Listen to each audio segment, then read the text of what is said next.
Lunch ബോക്സിന്റെ anchor മാറിപ്പോയി വന്ന് ഇതാരാണ് കിച്ചണിൽ ആദ്യമേ വന്ന് ഫ്രൂട്ട്സ് ഒക്കെ കട്ട് ചെയ്തുകൊണ്ടിരിക്കണേന്ന് എല്ലാം ഞാൻ പരിചയപ്പെടുത്തി തരാം. ഞാനിവിടെ ഇരുന്ന് സുഖിക്കാൻ തുടങ്ങിയിട്ട് കുറച്ച് നേരമായി. സംഭവം എന്താണെന്ന് വെച്ചാൽ വൈദ്യൻ ഇച്ഛിച്ചതും ലോകി കളിപ്പിച്ചതും എന്നൊക്കെ പറയുന്ന പോലെ ഞാൻ ഈ കോൺടെസ്റ്റ് എക്സോ ലഞ്ച് ബോക്സിന്റെ കോൺടെസ്റ്റിന്റെ കാര്യം എപ്പോഴും പറയുമ്പോഴും ഞാൻ ശരിക്കും പറഞ്ഞാൽ വിചാരിച്ചിട്ടേ ഇല്ല, വളരെ പെട്ടെന്ന് തന്നെ എനിക്ക് കിടിലൻ റെസിപ്പീസുമായിട്ട് വിന്നേഴ്സിന് ഇവിടെ കൊണ്ടുവരാൻ പറ്റുമെന്നും അവരെൻ്റെ മുമ്പിൽ ഇരുന്നുകൊണ്ട് തന്നെ അടിപൊളിയായിട്ടുള്ള ഡിഷസ് ഉണ്ടാക്കാൻ പറ്റുന്നത്. ഇത് നമ്മുടെ വിന്നറാട്ടോ, ഈ ആഴ്ചത്തെ എക്സോ ലഞ്ച് ബോക്സ് കോൺടെസ്റ്റിന്റെ വിന്നറിനെയാണ് നിങ്ങൾ കണ്ടുകൊണ്ടിരിക്കുന്നത്. ദീപയുടെ മകൾ ഋതു ആണ് ഇവിടെ ഉള്ളത്. അപ്പോൾ ഇത്തവണ ഞാൻ വന്ന ഉടനെ വെൽക്കം ഡ്രിങ്ക് ആക്കിയിട്ട് ഇപ്പോൾ വരാമെന്ന് ഞാൻ പറഞ്ഞതേ ഉള്ളൂ. അപ്പോൾ എൻ്റെ അടുത്ത് വേണ്ട ശില്പയ്ക്ക് ഞാനൊരു കാര്യം അങ്ങോട്ടേക്ക് പ്രിപ്പയർ ചെയ്യാം, എപ്പോഴും ശില്പയല്ലേ ചെയ്യുന്നത് എന്ന് പറഞ്ഞിട്ട് ആള് കിച്ചണിൽ അങ്ങ് ഇടിച്ച് കയറി അതും ഇതൊക്കെ എടുത്തിട്ട് എന്തൊക്കെയോ ചെയ്യാണ്. ഞാൻ അതിശയത്തോടെ നോക്കിക്കൊണ്ടിരിക്കുകയാണ്. വെൽക്കം ആൻഡ് ആദ്യമേ കൺഗ്രാറ്റുലേഷൻസ്. ഒരുപാട് എൻട്രീസ് വന്നതിൽ നിന്ന് എന്തുകൊണ്ടായിരിക്കും ദീപയുടെ റെസിപ്പി നമുക്ക് പിക്ക് ചെയ്യാൻ തോന്നുന്നതെന്നറിയോ? ഇത്രയും കളർഫുൾ സാധനങ്ങൾ ഉണ്ടെന്ന് മുൻകൂട്ടി കണ്ടിട്ടുണ്ട്. എന്താണ് ഇവിടെ ഉണ്ടാക്കുന്നത്? നമ്മൾ പാവ്ലോവയാണ് ചെയ്യുന്നത്.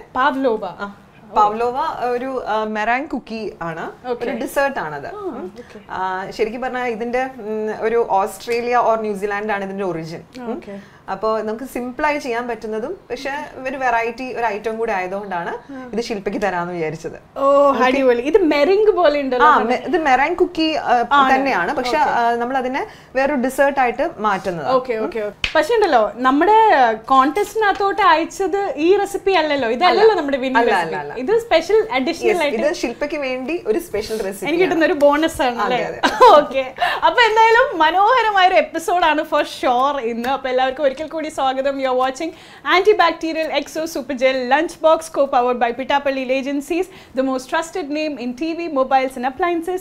Special partner Milma, Keralam Kanigandonirunna Nanma, entertainment partner Wonderla Amusement Park, Kochi.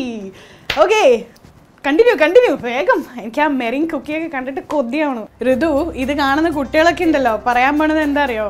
ഋതു എന്ത് ലക്കിയാ, ഈ മോക്കൊക്കെ ഇന്റർനാഷണൽ ഫുഡ് വേണമെങ്കിൽ വീട്ടിൽ തന്നെ കിട്ടുമല്ലോ എന്നുള്ളത്. വീട്ടിൽ ഇങ്ങനെ തന്നെയാണോ അതോ വീട്ടിൽ നമ്മളെ പോലെ ചോറും കറിയാണോ അമ്മ ഉണ്ടാക്കണത്? ചോറും കറിയുമാണ്, പക്ഷെ ഇങ്ങനത്തെ ഉണ്ടാക്കും. അപ്പൊ ഈ കുക്കി ബേസിനകത്ത് നമ്മള് ഇത് ക്രീം അല്ലേ? ഇത് വിപ്പിംഗ് ക്രീമാണ്. ഓക്കെ, പാവ്ലോവയുടെ ഈ ഷെല്ല് ചെയ്ത് കഴിഞ്ഞാൽ കുറച്ച് വിപ്പിംഗ് ക്രീം, പിന്നെ നമുക്ക് ഇഷ്ടമുള്ള ഫ്രൂട്ട്സ്, അതേപോലെ തന്നെ ഇതിന് ഒരു ഫ്രൂട്ട് സിറപ്പോ അങ്ങനെ എന്തെങ്കിലും ഉണ്ടെങ്കിൽ അതും കൂടെ. ഇപ്പൊ നമ്മൾ ഇതിനകത്ത് ചെറിയുടെ ഒരു പൾപ്പാണ്, ഇത് നമ്മൾ ജസ്റ്റ് ഒരു ടോപ്പിംഗ് ആയിട്ട് കൊടുക്കുകയാണ്. ഈ പാനിപൂരി കഴിക്കുന്ന ഒറ്റ വായിലൊരു അങ്ങനെ കഴിക്കാം, അല്ലെങ്കിൽ കുറച്ച് പോകും. അതുകൊണ്ട് തന്നെ കുറച്ച് കോൺഷ്യസ് ആയിട്ട് കഴിക്കണേ. ഞാൻ എങ്ങനെ കഴിക്കുന്നതെന്ന് പ്ലാൻ ചെയ്തുകൊണ്ടിരിക്കുകയാണ് ഇവിടെ. കാര്യം ഡ്രസ്സിലൊന്നും ആവാണ്ട് ഈ സാധനം മുഴുവനായിട്ട് എങ്ങനെ ഒരു രക്ഷയില്ല കേട്ടോ. പ്രൊഫഷണൽ ബേക്കർ ആണല്ലേ, ഹോം ബേക്കർ ആണല്ലേ ദീപ ആക്ച്വലി? അതെ, പഠിച്ചിട്ടുണ്ടോ? ഓക്കെ, ഞാൻ ടീച്ചറായിരുന്നു. പിന്നെ എപ്പോഴോ ഇതിലേക്ക് നേരത്തെ ബേക്ക് ചെയ്യായിരുന്നു. പിന്നെ അങ്ങനെ കുറച്ച് താല്പര്യം കൂടിയപ്പോ പഠിക്കാൻ തുടങ്ങി. അങ്ങനെ കുറെ കോഴ്സ് തന്നെ കഴിഞ്ഞു. ഞാനിപ്പോ ലാസ്റ്റിൽ കഴിഞ്ഞത് പേസ്ട്രി ആൻഡ് കോൺഫെക്ഷണറീസിന്റെ ഒരു ഡിപ്ലോമ കഴിഞ്ഞ. ഓക്കെ, അപ്പൊ അതിലാണ് നമ്മൾ കുറെ കൂടെ വൈഡ് ആയിട്ടുള്ള ഇന്റർനാഷണൽ റെസിപ്പീസ് ഒക്കെ പഠിച്ചിട്ടുള്ളത്. അതിലുണ്ടാക്കുന്ന ഫേവറേറ്റ് ഇന്റർനാഷണൽ റെസിപ്പി എന്താ അമ്മയുടെ മോക്ക്? എക്ലേഴ്സ് ആയിരിക്കും. എക്ലേഴ്സ്, ആ മറ്റേ നീളമുള്ള അല്ലേ? അപ്പൊ അതിന്റെ മേലെ ക്രീം ഒക്കെ ഇട്ട് അതിന്റെ ഉള്ളില് നമുക്ക് ചിലപ്പോ നമ്മള് പേസ്ട്രി ക്രീം ആയിരിക്കും ഫില്ല് ചെയ്യുന്നത്, അതല്ലെങ്കിൽ ഇഷ്ടമുള്ള എന്തെങ്കിലും ഫില്ലിങ് കൊടുക്കാം. പിന്നെ ഇത് ശരിക്കും പറഞ്ഞു കഴിഞ്ഞാൽ ബേക്കിംഗ് എന്ന് പറഞ്ഞു കഴിഞ്ഞാൽ അത് നമ്മുടെ ഒരു നമുക്ക് ഇമാജിനേഷൻ എത്രത്തോളം കൊണ്ടുപോകുമോ അത്രത്തോളം നമുക്ക് ഇതിനെ വെറൈറ്റി ആക്കി. അതെ. അപ്പം വീട്ടിൽ ഒത്തിരി ഓർഡേഴ്സ് ഒക്കെ വരാറുണ്ട്? ഈ ജേർണിയുടെ ഒരു സ്റ്റാർട്ടിങ്ങിലൊക്കെ ആരും ഓർഡേഴ്സ് ഒന്നും തരാറൊന്നും ഉണ്ടായിരുന്നില്ല.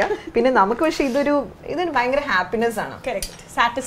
അതെ. അപ്പൊ എനിക്ക് വേറെ എന്ത് ചെയ്താലും കിട്ടാത്തൊരു സന്തോഷം കിട്ടുന്നതുകൊണ്ട് ഞാൻ ഇത് തന്നെ അങ്ങ് പിടിച്ചു. പിന്നെ ആദ്യം കുറച്ച് ഡിസപ്പോയിന്റഡ് ആവുമായിരുന്നു, പക്ഷെ പിന്നെ തോന്നി ഇത് എന്റെ സാറ്റിസ്ഫാക്ഷനും ഹാപ്പിനെസ്സും ആണല്ലോ ഞാൻ നോക്കണ്ടേ. അപ്പൊ ഞാനിത് ഓർഡേഴ്സ് ഒന്നും ഇല്ലെങ്കിലും എനിക്ക് കിട്ടുന്ന റെസിപ്പീസ് ഒക്കെ ഞാൻ ചെയ്തുകൊണ്ടിരിക്കും.